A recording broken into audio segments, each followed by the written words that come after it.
तो हम पढ़ रहे हैं जपा बुक से। आज एक नया प्रश्न शुरू हो रहा है और ये अंतिम प्रश्न है इस चैप्टर का। प्रश्न क्या है? क्या आप संक्षेप में बता सकते हैं कि किस प्रकार शिष्टाष्टक के प्रथम चार श्लोक जप से संबंधित है? उत्तर: शिष्टाष्टकम।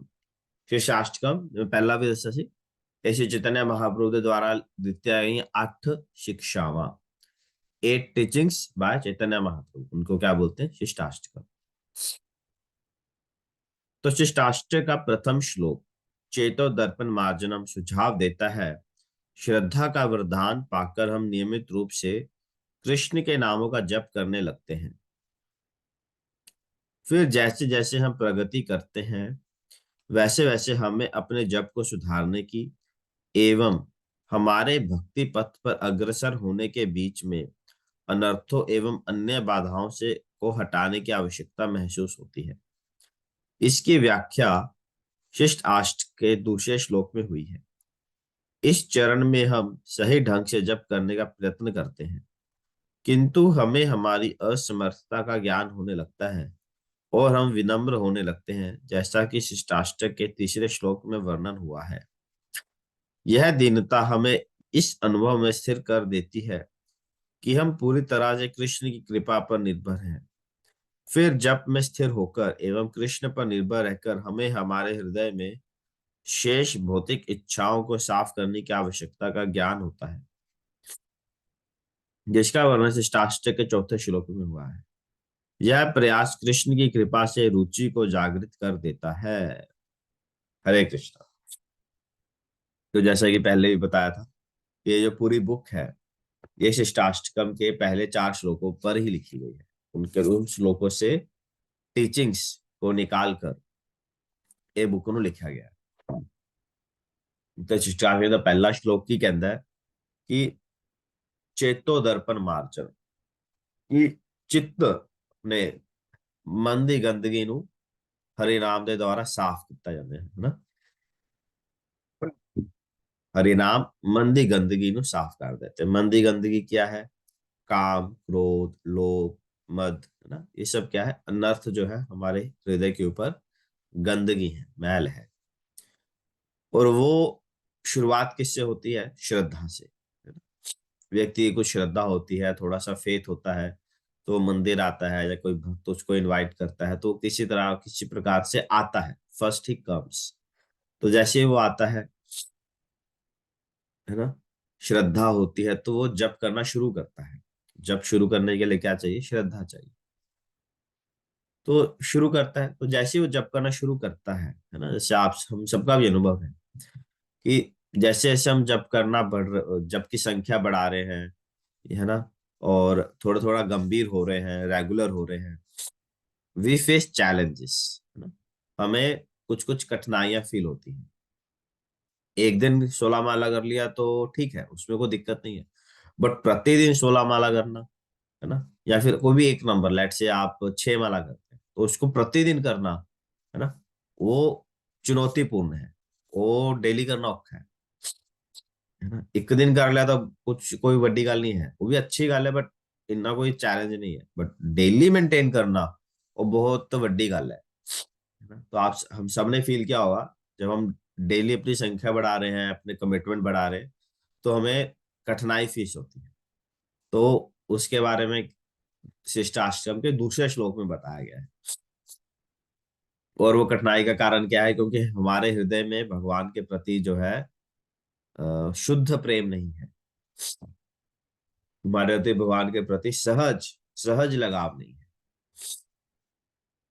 फिर जैसे जैसे व्यक्ति को चुनौतियां मिलती हैं और वो समझने लगता है कि यार मेरे में इतनी शक्ति नहीं है ना, मेरे मुझे ना इतना प्रेम है, ना मेरे में इतनी शक्ति है।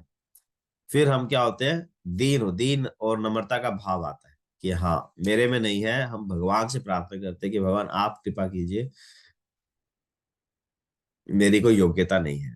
तो वो शिष्टाष्टकम का हो गया तीसरा श्लोक। और फिर उसके बाद व्यक्ति जो है, हम भगवान की भक्ति में स्थिर हो जाते हैं और फिर धीरे धीरे जैसे जैसे प्रगति होती है, फिर धीरे धीरे हमारा हृदय जो है ना साफ होता है। जैसे जैसे हृदय की गंदगी साफ होती रहती है।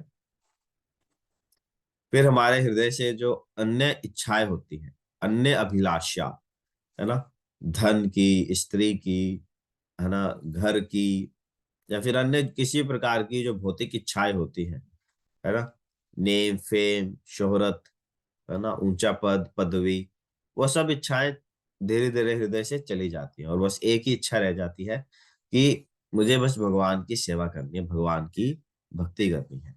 अन्य सारे मनोरथ क्या होते हैं, वो धीरे धीरे हृदय से निकल जाते हैं। तो जब जब हमारा हृदय पूर्ण रूप से शांत हो जाता है, पूर्ण रूप से शुद्ध हो जाता है, उसके बाद उसके बाद भगवान के प्रति जो सहज लगाव होता है, सहज प्रेम होता है, एक नेचुरल प्रेम, वो डेवलप होता है। तो जो प्रेम है वो इतना आसानी से नहीं मिलता है, बहुत उसके लिए लंबा सफर तय करना पड़ता है। अभी भी हमारे हृदय में है, बट अभी हमारे हृदय में जो प्रेम है, अभी हमारे हृदय में जो रुचि है, लगाव है, वो क्या है, वो जैसे एक हम पौधा उगाते हैं, कोई पौधा हम उगाते हैं या फिर फसल उगाते हैं, तो फसल जब उगाते हैं तो उसके आसपास कई बहुत सारे खरपतवार पैदा हो जाती है ना, अनवांटेड अनवांटेड प्लांट्स वो पैदा हो जाते हैं। तो वो क्या करते हैं, जो एक्चुअल जो पौधा है उसका नरिशमेंट रोक देते हैं। ऐसा ही करते हैं ना। तो फिर किसान क्या करता है, क्योंकि वो रेगुलर देख रेख करता होता है, तो उन खरपतवार को वो उखाड़ देता है, उनको रिमूव करता है, ताकि जो एक्चुअल प्लांट है उसका ग्रोथ हो सके। उसी प्रकार क्या है, हमारे हृदय में अभी भगवान की भक्ति का बीज तो है ना।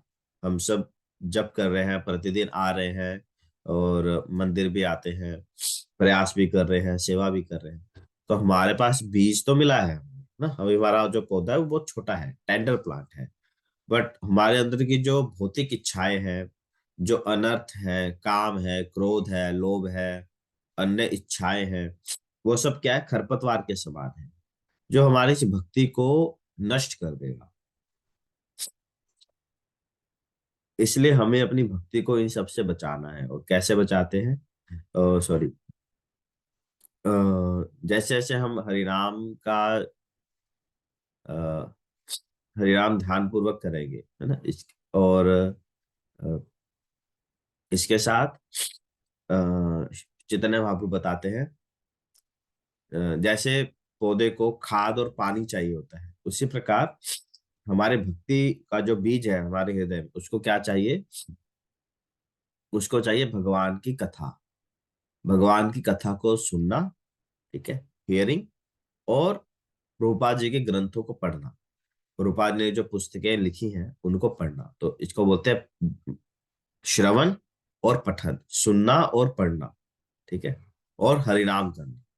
ये क्या है, जैसे पौधे को हम जल करते हैं, सिंचन करते हैं, खाद डालते हैं, जल डालते हैं, उसी प्रकार भक्ति लता जो बीज है, उसको ये सब चाहिए, हरिनाम का जप, भगवान की कथा का श्रवण, और प्रभुपाद जी के पुस्तकों का पठन। ये अगर हम करेंगे तो हमारा जो पौधा है बहुत ही मजबूत बन जाएगा, और इन सब जो जंगली चीजें हैं, अर्थात भौतिक इच्छाएं, काम क्रोध लोभ, ये अनर्थ है, इनसे वो बचा रहेगा, और धीरे धीरे ये जो सारी चीजें हैं वो सबसाइड हो जाएंगी, खत्म हो जाएंगी, और सिर्फ जो हमारा पौधा है वो बहुत ही सुंदर ग्रो करेगा। तो ऐसा है। तो प्रभुपाद जी की जो पुस्तकें हैं ना, वो पढ़ना बहुत आवश्यक है। अ, हमने आप सबको दी भी थी, तो उनको आप जरूर अवश्य पढ़ा कीजिए अपने जीवन में, है ना। तो उससे क्या होगा, उससे बहुत अच्छा जो दिव्य ज्ञान है वो आपको प्राप्त होगा। अगर हमने आपको सबको दी थी, सिर्फ अ, चांदनी और राधा बचे थे ना, चांदनी राधा बचे थे, और आई गेस नीरज माता जी के पास भी नहीं होगी, तो आप नेक्स्ट टाइम जब भी मिलेगा ना, कलेक्ट कीजिएगा हमसे, ठीक है। तो इसके साथ ही हम यहाँ पर विराम देते हैं, और आज एक और बहुत विशेष दिन है शायद ना। एक मिनट। आज श्रीवास पंडित जी का आविर्भाव दिवस है। मतलब उनका भी प्राकट्य दिवस। श्रीवास पंडित कौन है? जो पंच तत्वों में पंच तत्व जो सप्तो अपने अपने सप्तो राइट हैंड साइड दिखते हैं ना, जो जो ऐसे हाथ जोड़ के खड़े हैं, वो है श्रीवास पंडित। तो श्रीवास पंडित नारद मुनि जी दे अवतार है। नारद मुनि जी दे अवतार है। ਤੇ ਉਹ ਚੈਤन्य ਮਹਾਪ੍ਰਭੂ ਨੂੰ ਬਹੁਤ ਹੀ ਪ੍ਰਿय ਹੈ। ਇਹਨਾਂ ਦੇ ਘਰੇ ਹੀ ਚੈਤन्य ਮਹਾਪ੍ਰਭੂ ਪ੍ਰਾਈਵੇਟ ਪ੍ਰਾਈਵੇਟ ਕੀਰਤਨ ਪਾਰਟੀ ਰੱਖਦੇ ਸੀ। ਤੋ ਮਹਾਪ੍ਰਭੂ ਬਹੁਤ ਪ੍ਰਿय ਹੈ। ਇਹਨਾਂ ਦਾ ਬਹੁਤ ਗਹਿਨ ਬਹੁਤ ਗੂੜਾ ਵਿਸ਼ਵਾਸ ਸੀ ਚੈਤन्य ਮਹਾਪ੍ਰਭੂ ਤੇ, ਭਗਵਾਨ ਦੀ ਭਗਤੀ ਉੱਤੇ। ਔਰ ਇਹਨਾਂ ਨੇ ਬਹੁਤ ਸੁੰਦਰ ਇਹ ਮਤਲਬ ਸਕੋਲਰ ਵਿਅਕਤੀ ਸੀ। ਉਹ ਸਕੋਲਰ ਵੀ ਸੀ ਇਹ। ਇਹਨਾਂ ਦਾ ਸ਼ਿਵਾ ਸਾਂਗਨ ਯੋਗ ਪੀਠ ਹੈ ਨਾ ਮਾਇਆਪੁਰ ਚ, ਉਹਦੇ ਬਿਲਕੁਲ ਨੇੜੇ ਹੀ ਯੋਗ ਪੀਠ ਤੋਂ ਬਸ ਸਮਝੇ ਹਾਰਡਲੀ 20-30 ਮੀਟਰ ਅੱਗੇ ਸ਼ਿਵਾ ਸਾਂਗਨ ਹੈ। ਮਤਲਬ ਸ਼ਿਵਾ ਜੀ ਦਾ ਘਰ ਹੈ। ਉਹਨਾਂ ਦੇ ਘਰੇ ਰਾਤ ਪੂਰੀ ਰਾਤ ਭਰ ਕੀਰਤਨ ਚੱਲਦਾ ਹੁੰਦਾ ਸੀ। ਤੇ ਉੱਥੇ ਕਿਸੇ ਨੂੰ ਐਂਟਰੀ ਨਹੀਂ ਸੀ, ਸਿਰਫ ক্লোਜ਼ ਇੰਟੀਮੇਟ ਬੰਦੇ ਜੋ ਸੀ ਮਹਾਪ੍ਰਭੂ ਦੇ, ਉਹਨਾਂ ਨੂੰ ਹੀ ਐਂਟਰੀ ਸੀ। ਤੇ ਸ਼ਿਵਾਜੀ ਦੀ ਬਹੁਤ ਪ੍ਰੇਮ ਸੀ। ਤੇ ਸ਼ਿਵਾਜੀ ਨੂੰ ਬਹੁਤ ਵਿਸ਼ਵਾਸ ਹੈ ਚੇਤਨਾ ਮਹਾਪ੍ਰਭੂ ਤੇ। ਅੱਜ ਇਹਨਾਂ ਦਾ ਆਵਿਰਭਾਵ ਦਿਵਸ ਹੈ। ਅੱਜ ਆਪਾਂ ਇਹਨਾਂ ਨੂੰ ਪ੍ਰਾਰਥਨਾ ਕਰ ਸਕਦੇ ਹਾਂ ਕਿ ਆਪਾਂ ਨੂੰ ਵੀ ਭਗਵਾਨ ਦੀ ਭਗਤੀ ਮਿਲੇ, ਚੇਤਨਾ ਮਹਾਪ੍ਰਭੂ ਦਾ ਪ੍ਰੇਮ ਮਿਲੇ। So thank you very much. Hare Krishna. कोई प्रश्न हो?